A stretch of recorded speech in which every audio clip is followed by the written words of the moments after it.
I'm Solomon. I'm working at the Bet Israel Deaconess as a patient transport. We take the patients from one place to another, such as the CT, X-ray, CAT scan, MRI, according to their nurse. Before we take a patient, we have to control. We have to take the names exactly with the charts, and then to take the right person to the right place. Welcome to teletracking. We take the specimens or blood banks to the place where we were asked to do. Oh, this is a very big hospital. Always be happy to get the job done as soon as possible. I'm grateful to come here. I came with my wife and my 2 kids from Africa. My name is Solomon. Transport, I'm going to take you back.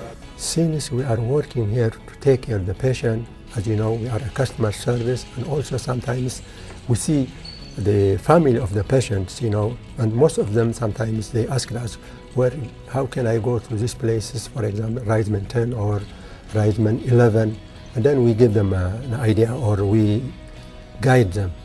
So I like to be busy all the time because I like to have the patients happy. I want to help them. I want to make happy for them. So I like it. I really enjoy my job.